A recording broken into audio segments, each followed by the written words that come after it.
Bab 1643. Nathan Clark. Aku akan mengingat nama ini. Nathan Clark.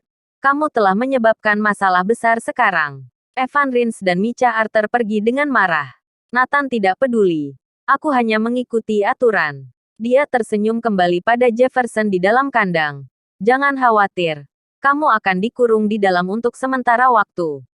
Kamu tidak akan pergi. Ya. Jefferson buru-buru mengangguk. Master Mahatinggi yang bermartabat.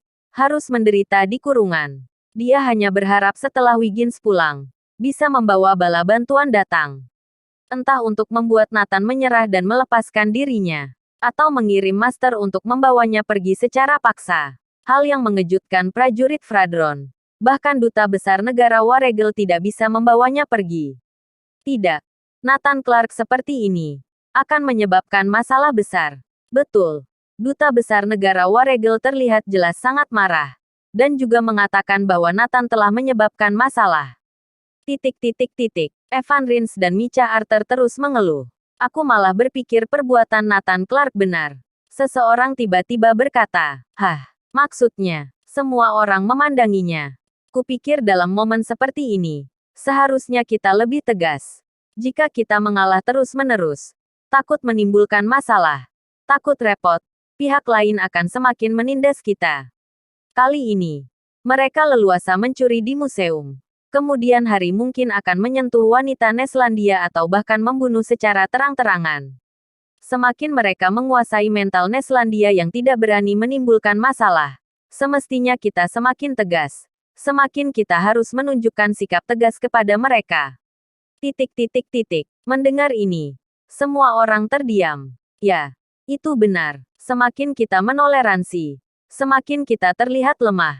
Sebaliknya kita seperti memberi kesempatan kepada pihak lain. Neslandia kita tidak mencari masalah. Tetap kita juga tidak takut akan masalah. Jika mengusik kita maka pukul balik. Keluarkan pengumuman. Jefferson melanggar hukum Neslandia dan akan mendapat hukuman. Saat berita hukuman Jefferson dikeluarkan, Nathan tersenyum tenang. Ini adalah prajurit Fradron yang dia kenal. Neslandia yang dia kenal.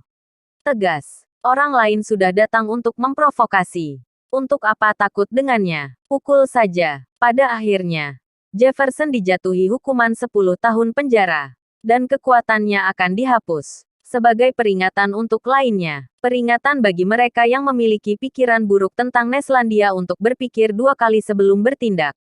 Setelah mendengar berita itu, Waregel benar-benar meledak. Tidak ada yang menyangka prajurit Fradron pada akhirnya akan berada di pihak Nathan. Akan begitu tegas. Sekarang memberi tekanan apapun sudah tidak mempan. Di Manor, setelah pria bermantel mendengar berita itu, dia benar-benar marah. Lancang. Bagus kamu Neslandia. Berani memperlakukan adikku seperti itu. Kamu yang memaksaku. Tuan. Ini adalah kesalahan kami. Kedua kepala pelayan berlutut di tanah dan gemetar. Mata pria bermantel berangsur-angsur menjadi hitam. Kenapa kalian tidak menjaga adikku dengan baik? Pria bermantel meletakkan tangannya di atas kepala kedua orang itu. Kedua tangannya mengeluarkan aura hitam. Mulai menghisap otak kedua orang itu. Bisa terlihat dengan jelas energi yang tersedot keluar. Keduanya berteriak seperti babi yang disembelih. Segera tubuh mereka mulai menyusut dan menjadi tua. Bruk.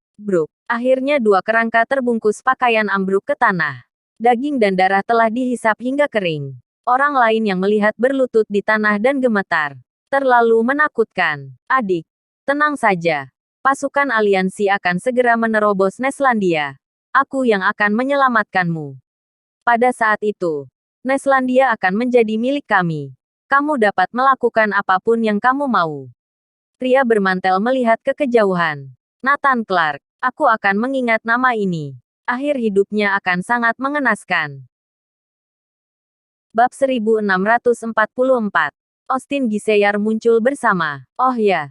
Tugas penting selanjutnya menghubungi master tingkat tertinggi Neslandia. Ada juga master Mahatinggi di sekitar Pulau Leste, Skynia dan wilayah lain. Aku akan menghancurkan Neslandia dari dalam dan luar, sehingga Neslandia tidak lagi memiliki tempat yang aman. Pria bermantel menunjukkan senyum liar. Jika master Mahatinggi dalam Neslandia akan menyerang, daerah sekitarnya juga akan mudah dikuasai.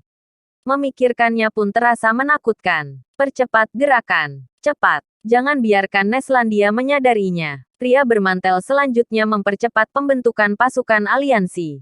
Dalam upaya untuk menaklukkan Neslandia secepat mungkin. Dan sesegera mungkin menyelamatkan adiknya. Hari ini, aku akan bertemu satu orang penting. Siapkan kapal pesiar.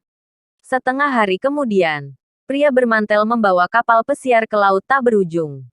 Ini adalah area yang dikenal sebagai Laut Iblis. Cuaca tidak dapat diprediksi. Badai angin dan petir terjadi sepanjang waktu. Semua kapal dan pesawat yang mendekat sering menghilang. Oleh karena itu, tempat ini terdaftar sebagai tempat terlarang oleh para navigator. Dan mereka tidak akan berani pergi ke sana apapun alasannya. Kapten dan awak kapal tentu tahu situasi ini. Mereka semua gemetaran. Tuan, lebih baik kita pergi saja. Tempat ini terlalu berbahaya. Pria bermantel tampak tenang. Dia berkata sambil tertawa. Kalian pikir aku tidak tahu ini adalah Laut Iblis? Tapi apa kalian tahu? Ada kerajaan Austin yang tersembunyi di Laut Iblis. Ish. Semua orang tersentak. Apa masih ada orang yang tinggal di wilayah Laut Iblis?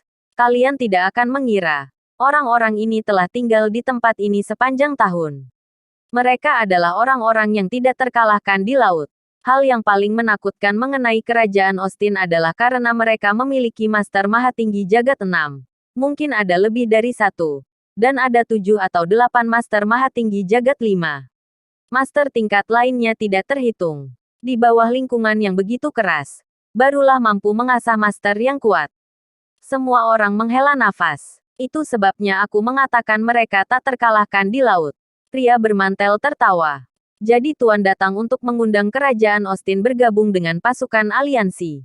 Ya, betul. Pria bermantel mengangguk. Jedar. Pada saat ini, badai petir tiba-tiba terdengar di langit. Ombak mengerikan menerjang kapal pesiar. Semua orang panik. Mereka muncul. Pria bermantel tertawa. Dia baru saja selesai berbicara. Ger. Terdengar suara bumi yang berguncang. Perlahan terlihat sebuah istana kuno muncul dari dasar laut ke permukaan. Ini, Tuhan, ya Tuhan, semua orang ketakutan. Tidak bisa membayangkan bangunan seperti apa ini. Ditarik keluar dari laut. Akhirnya, pria bermantel bertemu dengan Raja Austin. Setelah beberapa jam berdiskusi, mereka mencapai kesepakatan. Pada saat yang sama, Kerajaan Giseyar dan Kerajaan Prairos Benua Barat juga setuju untuk bergabung dalam aliansi tersebut. Organisasi Apokalips dan Aspida Benua Utara juga bergabung dengan aliansi tersebut. Kerajaan Kolasi Benua Selatan dan yang lain juga bergabung dengan aliansi tersebut. Orang-orang yang telah bekerja sama dengan mereka sebelumnya adalah Master Mahatinggi Perorangan atau berbentuk grup berempat atau berlima. Sekarang mereka menghubungi kekuatan-kekuatan utama. Misalnya, Kerajaan Austin dan sejenisnya. Kekuatan mereka lebih besar. Seketika, banyak Master Mahatinggi Jagat 6 muncul. Mereka adalah sosok yang seperti dewa. Bahkan di antara Master Mahatinggi, mereka bisa disebut dewa. Dan yang paling menakutkan, mereka terus bertambah.